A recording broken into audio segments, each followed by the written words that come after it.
Je sais pas si c'est parce que je suis entrepreneur depuis plusieurs années, mais on me demande souvent des questions comme Hey, qu'est-ce que tu penses du dropshipping? Qu'est-ce que tu penses des bitcoins, de la crypto-monnaie, de telle affaire pour faire de l'argent? Qu'est-ce que tu penses de l'immobilier? T'sais.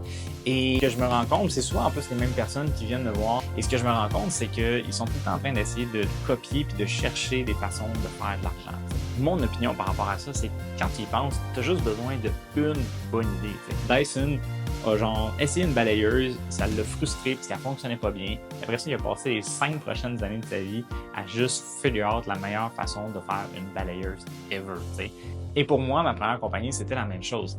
Je vendais des téléphones cellulaires, puis des fois, je vendais un téléphone cellulaire à 1000$, puis une semaine après, la personne arrivait avec une vitre pétée, puis je devais lui dire, ben, c'est un autre 1000$, t'sais. Puis j'aimais pas ça, je trouvais que ça faisait pas de sens. Et c'est ça qui m'a amené à réparer ces appareils-là, puis pouvoir justement amener une solution, t'sais.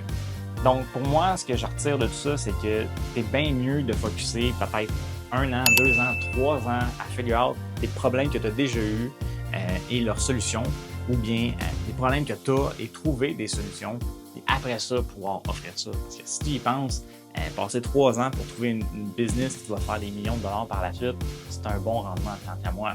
Versus passer 3 ans à essayer de copier, puis de tout le temps juste essayer de faire de l'argent comme d'autres gens l'ont fait, puis de peut-être finir avec rien.